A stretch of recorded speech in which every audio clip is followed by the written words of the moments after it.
Fala pessoal, sejam muito bem-vindos ao meu canal. Estou aqui trazendo novas informações para vocês diretamente de Brasília, com o Oeste, com elas, trazendo mais uma notícia para vocês. Mas antes de começar esse conteúdo, eu peço que vocês se inscrevam no canal, deixe o seu like e ative as notificações, que isso vai me ajudar demais na plataforma e eu sempre vou estar trazendo novos conteúdos para vocês.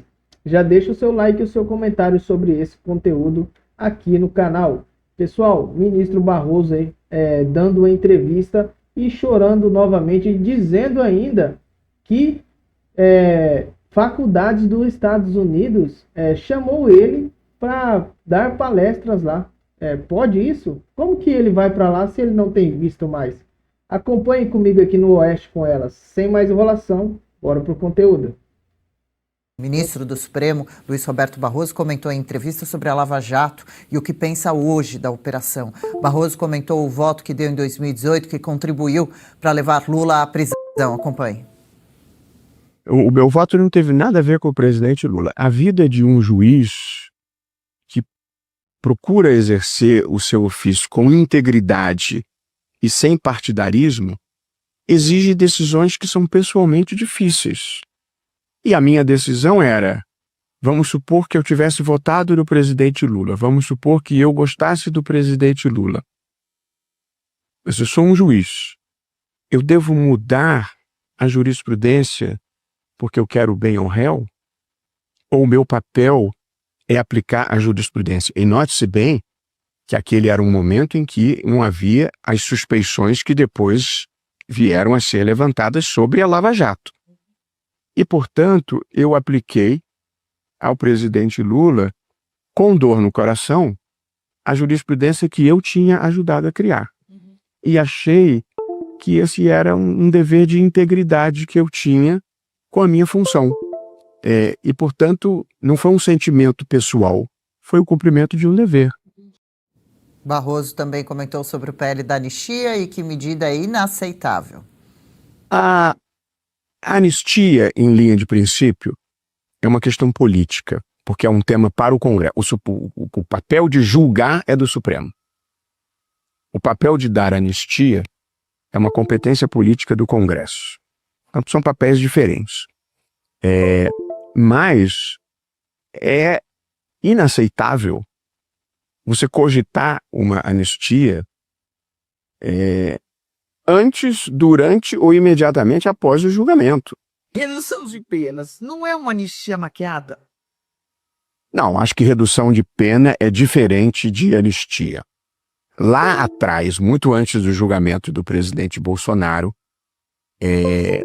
quando a percepção foi de que as penas do 8 de janeiro tinham ficado elevadas, houve uma conversa, houve um debate que surgiu de não permitir cumular as penas de golpe de Estado com a abolição violenta do Estado de Direito Democrático.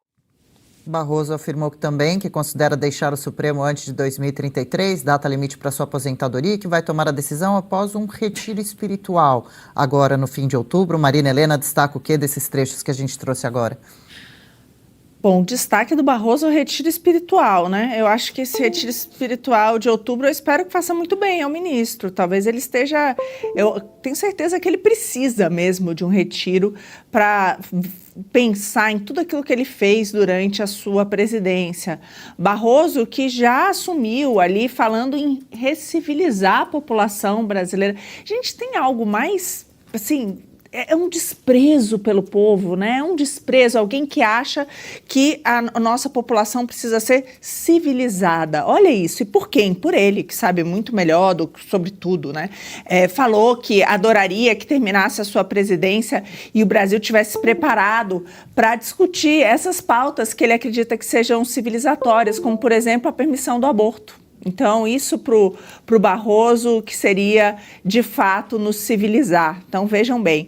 E a gente sabe aí que várias falas polêmicas, perdeu Mané, derrotamos o bolsonarismo, não teve nenhuma imparcialidade durante as suas decisões, tanto que agora ele fala, olha, votei ali pela condenação de Lula em 2018 com dor no coração.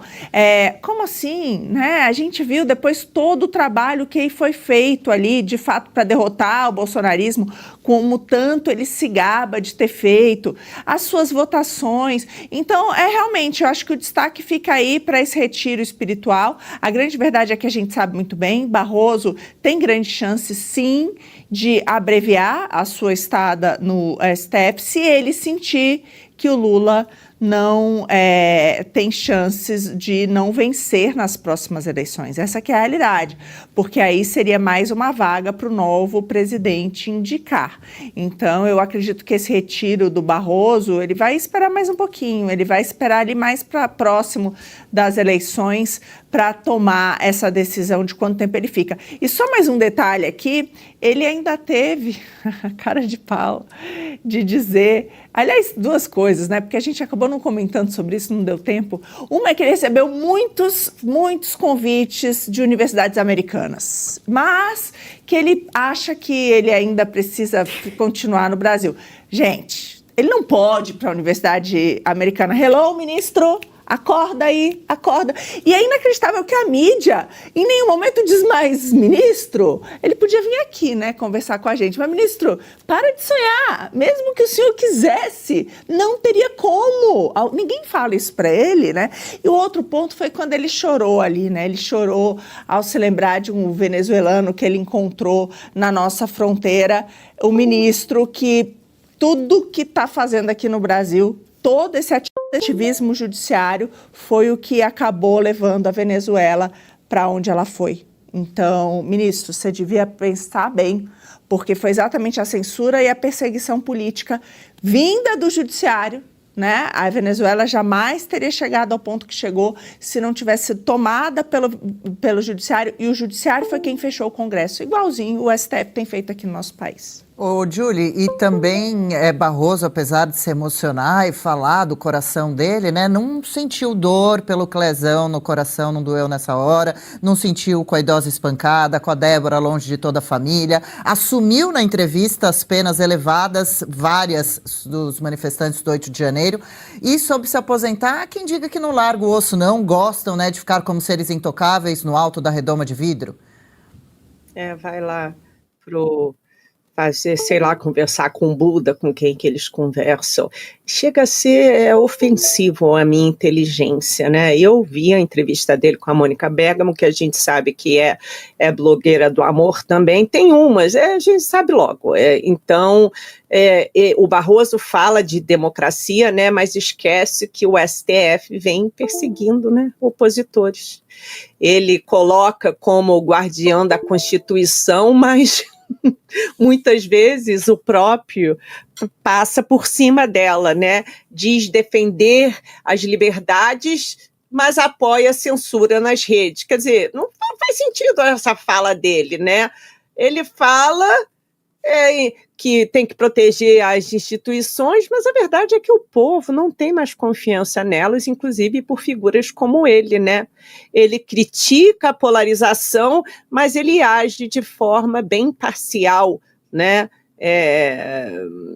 Contra a direita. Então, assim, sinceramente, eu não sei por que ele deu essa entrevista, o que ele está querendo com isso, mas, de novo, são um bando de palavras ocas, esvaziadas de sentido, porque na prática não é exatamente como ele fala. Você imagina ele dizer que votou contra o Lula, votou a favor da condenação do Lula com um aperto no coração. Oi?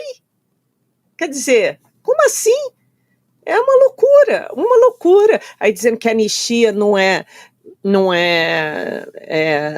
vai acontecer, eu acho que também não vai acontecer. De fato, ele disse que eu venho falando o tempo inteiro, eles não chegaram até aqui para anistiar as pessoas. Sim, houve um abuso nas penas, mas abuso? Assim, um bando de gente que está preso, que não deveria estar preso, né? É uma loucura, gente. Eu acabei de ler aqui, Porque isso é uma coisa engraçada, né? A gente sabe que o Alexandre de Moraes soltou o mandante de assassinar a Marielle e agora permitiu que ele recebesse um personal trainer, mas o Bolsonaro não pode receber o pastor dele para rezar com ele. Eu não entendo isso, você vê a diferença. E até agora a Aniele não falou nada, nem a Aniele, nem Erika Hilton, nem Boulos, ninguém está falando nada sobre isso. Então, assim, é um bando de hipócritas, isso sim. Sim, e ainda Barroso disse o seguinte sobre o julgamento dos supostos atos golpistas de 8 de janeiro, afirmou que os crimes de golpe de Estado e abolição violenta do Estado Democrático de Direito poderiam ser contados como um só para réus de menor envergadura. Já os planejadores e financiadores deveriam cumprir a pena inteira. O ministro também se posicionou contra a anistia prévia ou imediata, afirmando que essa medida configuraria violação à separação dos poderes. Quer dizer, as declarações dele totalmente antiéticas agora, e ele vem falar justamente em separação de poderes. Trago aspas aqui, Paula Camacho. Barroso disse o seguinte: eu disse a eles, a Mota e a Alcolumbre, que concordava que aquela me parecia a melhor solução, dar uma redução de pena. Ué, por que não falou isso em voz alta para todo mundo ouvir? Falou só para o Mota e para a Alcolumbre e agora vem admitir? Aí ele continua dizendo assim: os bagrinhos cumpriram 2 anos ou 2 anos e meio e saíram da prisão, o que eu achava de bom tamanho para os que não eram financiadores justamente ou planejadores, como dissemos. 4 entrevistas em um espaço de tempo assim tão curto, né? Tudo bem que é o Barroso, nós já estamos acostumados a ver o Barroso cantar, dar entrevista, falar que o judiciário brasileiro deixou de ser um órgão técnico para ser um órgão político, coisa que não deveria acontecer, segundo a própria Constituição. Então eu não deveria ficar impressionada ele dar tanta entrevista num espaço de curto tão pequeno. Mas o que me impressiona é ele querer ir para um retiro, ver se vai querer continuar no Supremo. Será que ele está com algum receio de alguma sanção que pode vir, porque ele tomou decisões que podem ser vistas como prejudiciais a algumas pessoas? Não sei, mas vamos lembrar que, por exemplo, Padilha, ele perdeu visto por coisas que ele fez anos atrás. Então, mesmo que o Barroso saia agora do STF, ele ainda poderá responder pelas suas decisões de agora. Então, não vai adiantar muito. O que vai adiantar é que ele vai ajudar o presidente Lula a colocar um novo nome que pode ficar aí décadas no Supremo. E, ao mesmo tempo, ele sairia de cena. O que eu acho que não vai funcionar, como eu falei, ele vai continuar na mira dos Estados Unidos de acordo com as coisas que ele decidiu agora. É isso aí, pessoal. Esse aí foi o Oeste com elas. E com certeza ele tá com medo da Magnitsky pegar ele também. E se demorar, se duvidar, com certeza vai acontecer, né? É o que nós esperamos, né? Para ele pagar tudo que ele já fez aí com pessoas inocentes. Vou deixar aqui com vocês mais uma matéria ainda do governo Lula. Tá tremendo de medo do Lula conversar com Trump. Palácio do Planalto teme que aceno de Trump a Lula se volte contra o governo. A aproximação inesperada entre o presidente Luiz Inácio Lula da Silva e o presidente dos Estados Unidos, Donald Trump, abriu espaço para novas negociações, mas também acendeu alertas no Palácio do Planalto. Novas negociações. Auxiliares de Lula avaliam que o gesto do republicano, que afirmou ter excelente química com o brasileiro, pode se transformar em arma política para a oposição.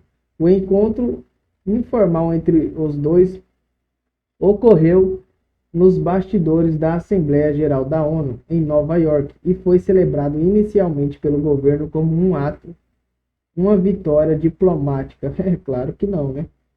O gesto rompeu um bloqueio articulado por aliados de Jair Bolsonaro, que vinham tentando evitar a aproximação entre Lula e o governo americano. Além disso, abriu a perspectiva de uma negociação em torno das sobretaxas de 50% impostas por Trump a produtos brasileiros. Apesar disso, a leitura no Planalto é de que imprevisibilidade do republicano pode converter o movimento em risco político.